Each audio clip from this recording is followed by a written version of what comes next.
තේරුවන් සරණයි ඉස්සර සරණයි ඔබතුමියට. මම දැන් මෙහෙම යනකොට හිතන්නකෝ පොඩි කාලේ දැන් මේ ධර්මය දැන් මේ ධර්මය අවබෝධ වෙච්ච දේවල් මේ ධර්මය තියෙන එක ඒක පොඩ්ඩක් අමතක කරලා මේ පොඩි කාලේදී මේ දැන් ළමයි හරිය උද්‍යෝගයෙන් සතුටින් ඉන්නව නේද? එහෙම දැකලා තියෙනවනේ. ඒගොල්ලන්ට එහෙම සතුට උද්‍යෝගය තියන්නේ ඒගොල්ලන්ට ලොකු මයින්ඩ් එකක් හැදෙන්නේ නැති හින්දා. ඒකෙදි මේ දැන් මේ ධර්මය දිගටම අවබෝධ වෙලා මේ මාර්ගයේ ගොඩක් අවබෝධ වුණාම මේ මයින්ඩ් එකත් අර ලොකු මයින්ඩ් එකකට යන්නේ නැති එකක් වෙනවා.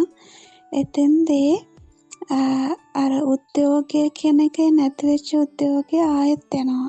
ඒ එන්නේ දැන් හිතන්නකෝ පොඩි කාලේ ළමෙක් දේ දුන්නන් දැක්කාම හරි සතුටුයි නේද? ඒ දේ දුන්න දැක්කාම එයා හරිම සතුටු වෙනවානේ. ඒ වුණාට ලොකු කෙනෙක් ඒ දේ දුන්නම දැක්කාම එයාට ඒක ලොකුවට ගානක් නැහැ. ඒක ලොකු දෙයක් එයාට සතුටක් ඇති කරන දෙයක් නෙමෙයි. ලොකුවට ඒක දැනෙන්නෙත් නෑ. ඒ එහෙම වෙන්නේ එයාගේ මයින්ඩ් එකෙන් එයා දැක්ක එක තීරණය කරනවා මේක මේ පාට ටිකක් මේ පාට 7ක් තියෙන්නේ මේ පාට ටික ඇවිල්ලා තියෙන්නේ මේ දැන් ඔය ජල බිඳු වලින් පරාවර්තනය වෙලා මේ රිෆ්ලෙක්ෂන් එකක් තමයි මේ ඇවිල්ලා තියෙන්නේ ඒක ආලෝක කිරණ මේක මේ අපගමනය වෙලා කියලා එහෙම එක සයන්ස් දේවල් ඔක්කොම ටික හිතලා මේ වෙච්ච සිද්ධි ඔක්කොම හිතලා එයාට ඒක පුදුමයක් නෙමෙයි ඔල්රෙඩි ඒක එතෙන්ටම පුදුමයක් කියලා දැනෙන්නේ නැහැ. එතකොට අර උද්‍යෝගයක් නැති වෙලා අර මේ ලෝකේ හැම දෙයක්ම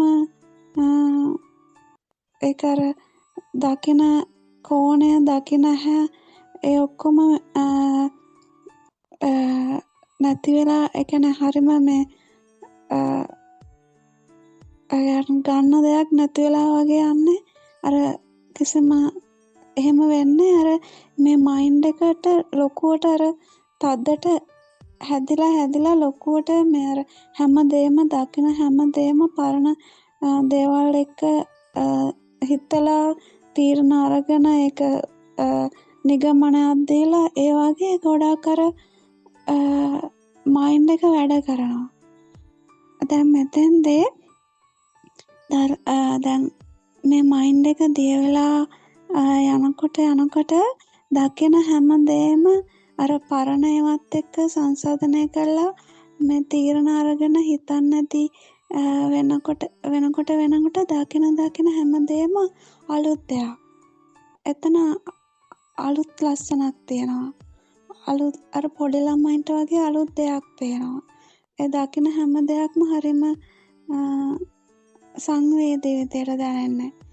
අර මයින්ඩ් එකෙන් තදට හිතලා දන්න දැනුමත් එක්ක හිතලා ඒ ගන්න ඒ ප්‍රමාණය නැති වෙලා හැමදේම සුන්දරව දකින සුන්දරව පේන විදියක් එනවා. ඒකත් එක්ක අර උද්‍යෝගය කියන දේවල් ඔක්කොම නැති වෙන්නේ නැහැ. ඒ ඔක්කොම තියෙනවා. හැබැයි අර දේ දුන්නට ආසක දැන් ලොකු කෙනෙක් නම් දේ දුන්නත් එක්ක ගොඩක් දේවල් හිතනවා. මේ දේ දුන්නත් එක්ක පරණ අත්දැකීම් තියෙනවා නම් ඒක හිතලා ඒක ගැන රාග දේශ මොහ ඇති කරගෙන ඒ සිද්ධියත් එක්ක එහෙම. ඒකට පොඩි ළමයින්ට එහෙම දේවල් ඇත්තේ නැහැනේ. ඒ වගේම තමයි ධර්මය අවබෝධ වෙලා යනකොටත් අර පරණ ඒවත් දේවල් මොනවාද කියලා එහෙම හිතන එකක් නෙමෙයි. ඒ වෙලාවේ සුන්දරව ඒක දකින පේන එකක් තමයි තියෙන්නේ. එතකොට අර ඔබතුමියට උද්‍යෝගය නැති වෙලා යන එක ගැන ඒ දුන්න ඒක උදාහරණයත් එක්ක ආය ඔබතුමිය ඒක හිතලා ඒක අධ්‍යයනය කරලා බලන්න. එහෙමයි. ඔබතුමයට මොන හරි දෙයක් අවබෝධ වුණාද? ඒක එහෙමයි මට එහෙමයි. තේරෙනවා එහෙමයි එතනදී ඒක මට දැනගන්න ඕනේ මේක දැන් අර අර ටිකක් මට පොඩක් ගැටීමක් වගේ එනවා කියන්නේ ඒක තේරෙනවා මේ සිතුවිල්ලෙන් තමයි කියලා හැබැයි ඒක දිගින් දිගටම යන්නේ නෑ මේක මයින්ඩ් එක අර කියලා කියලා. ඔබතුමීට ගැටීමක් එන්නේ පරණ දෙයක් එක්ක ඔබතුමීගේ හිත වැඩ කළා ඒක මොනවා හරි දෙයක් එක්ක නිගමනයක් එනවා මේ දේ සම්බන්ධව. ඔබතුමීට තේරෙනවද? මොනවා හරි දෙයක් ගැටෙනවා නම් ඒ ඔබතුමියගේ පරණ අත්දැකීමක් හරි ඒ කෙනෙක් පිළිබඳව ගැටෙනවා නම් ඒ කෙනා ගැන නිගමනයක් හරි නැත්තම් මොන හරි ප්‍රශ්නයක් හරි දෙයක් හරි ඔබතුමිය ඔල්රෙඩි ගන්න ඔබතුමියගේ අත්දැකීම් එක්ක ඔබතුමියගේ සිත වැඩ කරලා ඒ ගන්න නිගමනයත් එක්ක තමයි ගැටෙන්නේ. ඒ ඔබතුමියගේම හිත. ඒ ඔබතුමියගේ හිත තමයි ගැටෙන්නේ.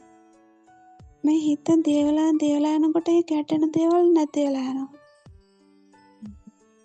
ඔබතුමියට එහෙම අදහසක් එනවද එහෙම කිව්වම? ඔව්. රාග දේශ මොහ අඩු වෙලා යනකොට සිතිවිලි ආවට ඒවත් එක්ක ඒව සිතිවිලි වෙලා ඒකත් එක්ක යන්නේ නැහැ.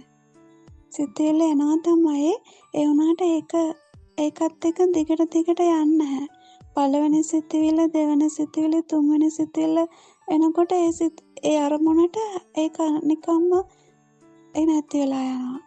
ඒ අරමුණ ඔස්සේ ආය හිත යන්න තියෙන එකක් එන්නේ. මේ මොහොතේ දැන් ආයෙත් අහනවට වඩා මේ මොහොතේ දැනෙන දේ එක තමයි ඒක හරියට වැටහුණාද කියන එක.